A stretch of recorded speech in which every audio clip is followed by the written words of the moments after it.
Bonjour à tous, bienvenue dans un nouvel épisode de notre série consacrée aux experts de la CAPEB. Aujourd'hui, je suis sur la place Plumeroux. Oui, je suis de retour à Tours.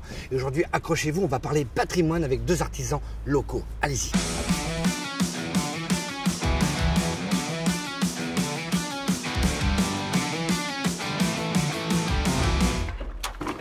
Alors, je suis pas sur le toit du monde, mais pas loin.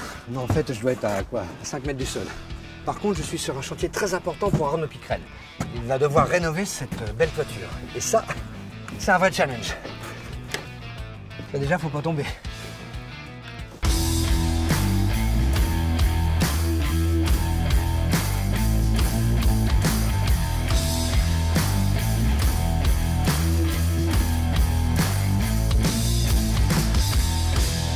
J'ai commencé un apprentissage de pâtisserie, j'ai travaillé là-dedans jusqu'à mes 20 ans et à mes 20 ans, gros ras-le-bol total, je me suis reconverti dans la charpente couverture.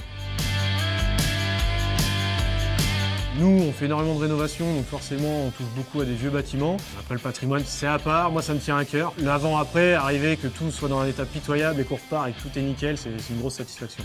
Il y a différentes étapes à respecter en rénovation. Souvent, on redresse les charpentes pour les remettre tout droit. Il y a souvent des matériaux à respecter selon les bâtiments de France aussi, parce qu'on ne fait pas tout ce qu'on veut. Oui, c'est une grande fierté de travailler pour la restauration du patrimoine parce qu'il y a certains savoir-faire qui se perdent quand même et on a du mal à recruter du personnel qualifié justement pour ça. On est sur une surface de 280 mètres carrés de tuiles. C'est un toit qui était complètement à l'abandon, qui date du 17e. Donc là, le but c'est de tout rénover complet. Il y aura à peu près 16 800 tuiles sur ce chantier, de poser une à une. Voilà, je suis redescendu. En fait, j'avais le vertige. Ce que je vous propose maintenant, c'est d'enchaîner. On va aller à la rencontre de Franck, qui lui aussi a un très joli challenge. Fabriquer à l'identique une porte d'un joli manoir. Allez, go!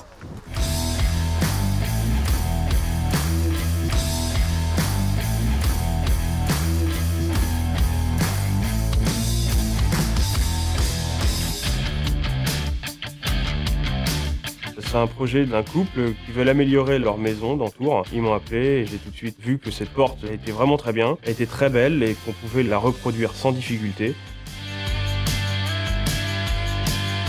En partie basse, ça sera du double panneau isolé avec du liège, alors qu'actuellement c'est un seul panneau, donc s'il y a une fissure dans le panneau, on voit le jour à travers. Il n'y a pas de joint à cette porte, aujourd'hui on la fabrique avec double joint. Il y aura du double vitrage, alors c'était du simple vitrage. Et les masses de bois évidemment aujourd'hui qui sont bien plus importantes.